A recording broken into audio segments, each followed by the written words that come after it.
There's a 70% drop coming from millions of Americans, but it's not what the politicians are telling you about. It's not coming from a politician's pen in Washington. It's not going to happen all at once in 2026. It's going to be a slow, silent, creeping disaster that will unfold in your own bank account over the course of your retirement. In this video, you'll discover the 3 devastating financial cuts that could slash your retirement income by 70%, and more importantly, the proven strategy used by the wealthy for over a century to not just survive this crisis, but actually grow richer because of it. Welcome to Financial Area, where we cut through the noise to bring you real financial strategies that work. If this video helps you secure your financial future, smash that like button and subscribe for more wealth-building content. The catastrophic decisions that trigger this 70% drop are being made by people right now, today. The frustrating problem you face isn't a government conspiracy, it's something far older and far more powerful. It's the devastating 1-2 punch of making poor financial choices and a silent economic thief that visits your wallet every single night while you sleep. The good news is you can fight back. You have complete control over one of those punches, and you have a powerful shield against the other. My authority on this doesn't come from a crystal ball. It comes from over 60 years of watching how money really works. Not how they say it works on television, but how it works in the real world, governed by the unbreakable laws of mathematics and human psychology. Where does this 70% drop come from? It's not one single event, it's a cascade of 3 different cuts. Think of it as 3 giant leaks in the bucket that holds your retirement income. The first 2 leaks you drill yourself. The third leak is drilled by the economy. Together, they can easily drain 70% of the effective spendable income you thought you were going to have. Let's talk about the first self-inflicted cut. It's the biggest one, and it's the one people fall for every single day. It's the decision to take your Social Security benefits at the earliest possible moment at age 62. This isn't just about getting a smaller check. I want you to think of it as actively choosing to slash your own retirement income. Let's use the numbers. A person whose full benefit at age 67 would be $2,000 a month gets just $1,400 if they claim at 62. If they wait until age 70, their benefit grows to $2,480. By taking your benefit at 62 instead of waiting till 70, you are choosing to receive $1,400 instead of $2,480. That is a permanent lifelong reduction of $1,080 a month. In percentage terms, you are receiving only 56% of what you could have gotten. You have voluntarily inflicted a 44% pay cut on yourself for life. Let that number sink in. A 44% cut. You wouldn't accept a 44% pay cut from your boss. You'd walk out the door. But millions of people willingly sign up for it from the government simply because of impatience and fear. They're afraid the system will go broke. They're afraid they'll die early and miss out. This is the wrong way to look at it. You are not getting your money early. You are locking in a dramatically and permanently lower income stream for what could be a 30-year retirement.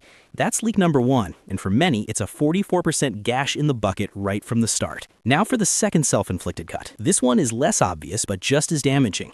It's the failure to manage your 35 years earnings history. The Social Security Administration calculates your benefit based on your highest 35 years of inflation-adjusted earnings. Any year you didn't work or earned very little gets recorded as a low number or a 0. Zeros are poison to your final calculation. Let's say you're 62 and you're thinking of retiring. You have 33 years of good earnings, but your record also includes 2 zeros from when you were 21 and 22 and still in school. You think, that's fine, I'll just retire. What you're doing is accepting another voluntary pay cut. By working just 2 more years, say at $50,000 a year, you would systematically replace those 2 zeros. By adding those 2 $50,000 years, you've increased the total lifetime earnings in your calculation by $100,000. That flows through the benefit formula, resulting in a permanent increase in your monthly check of somewhere around $80 to $90, depending on your income level. Let's call it $80. That might not sound like much, but it's nearly $1,000 a year, every year for the rest of your life. Plus, it gets all the future cost of living adjustments. If your base benefit was going to be $1,800, that $80 raise is another 4.5% increase. Let's be conservative and call it a 5% cut that you inflict on yourself by not cleaning up your earnings record. So now let's add it up. You took a 44% cut by claiming at 62. You took another 5% cut by not optimizing your earnings record. You're already down nearly 50% from your potential, and you haven't even left your house yet. But now we have to talk about the third leak, the one that nobody can avoid but the wise can prepare for. This is the silent thief. I'm talking about inflation. Inflation is the single most dangerous enemy of the retired person. It's a hidden tax that you pay every single day. A dollar is not a dollar over time. The dollar you have in your pocket today will buy less next year, and even less the year after that. It's like a bucket with a slow, steady leak you can't see. You wake up 10 years from now and half the water is gone. Let's use a simple example. If inflation runs at an average of just 3% a year, which is historically a very reasonable number, prices will double in about 24 years. This means that your $2,000 Social Security check 24 years from now will only buy what $1,000 buys today. Its purchasing power will have been cut in half. That is a 50% drop in your standard of living, even if the number on the check stays the same. Now, you might be thinking, but Social Security has cost of living adjustments, COLAs. They protect me from inflation. And you're right, they do. It's one of the most wonderful features of the program. Every year, the government looks at the change in inflation and they adjust your benefit accordingly. But here's the problem. It's an imperfect shield. The official inflation measure is based on the spending habits of working people. Retirees have a very different spending profile. Most notably, seniors spend a much larger percentage of their income on healthcare than younger working people do. And for decades, healthcare costs have been rising much faster than the general rate of inflation. So, if the official COLA is 3%, but your personal inflation rate, driven by your high medical and prescription drug costs, is actually 4 or 5%, you're still losing ground every single year. You're still having your purchasing power silently eroded over a 20 or 30-year retirement. This small annual gap between the official COLA and your real-world inflation can compound into a massive loss of buying power. A 1% annual shortfall for 25 years will erode your purchasing power by more than 22%. A 2% shortfall will erode it by over 40%. So, let's put the whole ugly picture together. You start by taking a 44% haircut right off the top by claiming it's 62. Then you take another 5% haircut because you didn't optimize your earnings record. So your starting check is already about half of what it could have been. Then, over the next 25 years, the gap between the official COLA and your real-world inflation erodes another 25% of the remaining value. You do the math. A 50% cut followed by a 25% cut of what's left. That's how you get to a 60%, 65%, even a 70% drop in the real, spendable, lifestyle-supporting value of which you thought your Social Security was going to provide. It doesn't happen in 2026. It happens to you personally starting the day you make your first bad decision, and it compounds for the rest of your life. That is the 70% drop you should be afraid of, and it's the one you have the power to prevent. You need to act now to prevent this personal, private catastrophe. And it involves a two-pronged strategy. First, you play defense. You seal up the leaks that you control. Second, you play offense. You build a machine that outruns inflation for you. The defense is simple, though not easy. First, you make a solemn vow to yourself that you will not touch your Social Security until it is absolutely optimal to do so. For the vast majority of people, that means waiting until age 70. You must start seeing that 8% annual delayed retirement credit not as a bonus, but as the baseline. It's the guaranteed risk-free return you get for your patience. You are paying yourself to wait. You are sealing that 44% leak. Second, you get surgical about your 35-year earnings record. You look at it like a general studying a battlefield. Where are the weak spots? Where are the zeros? Can another year or two of work, even part-time, replace those and permanently increase your baseline benefit? You are sealing that 5% or 10% leak. By doing just those two things, you have already won half the battle. You have maximized the amount of government-guaranteed inflation-adjusted income you will receive. You have turned what might have been a leaky bucket into a much more solid vessel, but you're still in a boat that is sitting in a rising tide of inflation. To be truly secure, you need an engine. You need to go on offense. And this brings us to the most important financial concept a person can ever understand. The only way to protect your purchasing power over the long term is to own things that benefit from inflation. You have to stop thinking of yourself as just a saver whose dollars are constantly being devalued and start thinking of yourself as an owner. What do I mean by owner? I mean owning a piece of a productive business. When you own a share of a wonderful company, you are not just a spectator, you are a partner in that enterprise. And what happens to a wonderful business when inflation hits? Let's say you own a piece of a company that makes a popular brand of chocolate bar. The price of cocoa goes up, the price of sugar goes up, the cost of labor and transportation goes up. The company doesn't just sit there and absorb those costs, it raises the price of the chocolate bar. If it has a strong brand, people will happily pay $1.30 for the candy bar that used to cost $1.20. The company's revenues go up, its profits go up, and you as an owner are the beneficiary of those rising profits.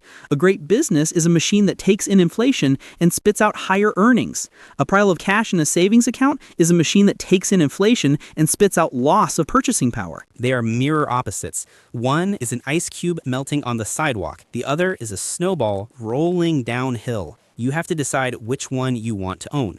This isn't a theory, it's a historical fact. For over a century, the stocks of American businesses, as a group, have generated returns that have significantly outpaced the rate of inflation. They have been the single most effective engine for building and protecting real wealth. When I say this, people get nervous. They think of the stock market as a casino. They see the ticker flashing on the screen, the prices going up and down every second. That's not what I'm talking about. I'm talking about being a long-term business owner. When you buy a stock, you don't care what it does next week or next month. You care what the business will be earning 10 or 20 years from now. The mistake people make is they try to be clever. They try to time the market. They buy when everyone is euphoric, and they sell in a panic when everyone is terrified. This is a recipe for disaster. The correct approach is breathtakingly simple. You buy a diversified portfolio of great American businesses, and you hold on. You let the tailwind of the American economy do the heavy lifting for you. And today you don't need to be a stock-picking genius to do this. You can buy one thing, a low-cost S&P 500 index fund. For a tiny fee, you become a part owner of 500 of the largest and most successful companies in the country. You have a stake in everything from technology to healthcare to the people who make your soft drinks and your running shoes. You are betting on the long-term ingenuity and drive of the American enterprise system. And there's never been a better long-term bet in the history of the world. When you own an index fund, you get two things. You get price appreciation as the value of these great businesses grows over time, and you get dividends. Dividends are the cash profits that companies choose to pay out directly to you, the owners. For a retired person, a growing stream of dividends is a beautiful thing. It's like having your own personal cola. A healthy company doesn't just pay a dividend, it aims to increase that dividend every single year. Many of the companies in the S&P 500 have been raising their dividends for 25, 30, even 50 consecutive years. They're dividend-raising machines. This is your offensive weapon against inflation. Your Social Security COLA might not keep up with your personal inflation rate, but a portfolio of great businesses whose dividends are growing at 6%, 8%, or 10% a year gives you a powerful cushion. It gives you a second source of income that is actively fighting to outrun the rising cost of living. So let's put the whole winning strategy together. It's a three-stage rocket to a secure retirement. Stage one is your working years. During this time, your primary job is to turn your labor into ownership. You work your job, and with every paycheck, you systematically and automatically buy a piece of your chosen low-cost index fund. You don't time the market, you don't worry about the headlines, you just buy month after month, year after year. You're building your snowball. You're building the financial engine that will power the next stage of your life. Stage two is what I call the bridge years. This is the period from age 62 to age 70. This is the critical window. The mistake most people make is they stop working at 62 and immediately turn on the Social Security spigot to live. This is what triggers that 44% self-inflicted cut. The wise person does something different. The wise person retires from their job, but they do not claim Social Security. Instead, they live off the engine they built in stage one. They sell a small portion of their investment portfolio to cover their living expenses.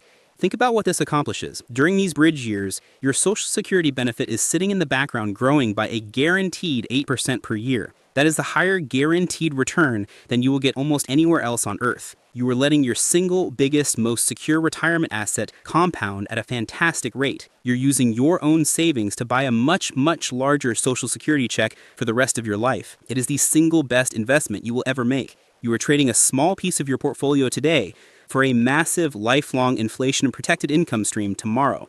Then at age 70, you launch stage three. You turn on your Social Security spigot, and because you waited, it is not a trickle. It is a fire hose. It is 77% larger than it would have been if you had claimed at 62. It provides a strong, stable, inflation-adjusted floor for your income for the rest of your life. And because you have this big, secure floor, you need to draw less from your investment portfolio. This allows your portfolio to continue to grow, to continue spitting out growing dividends, to continue acting as your personal hedge against inflation for the next 20 or 30 years.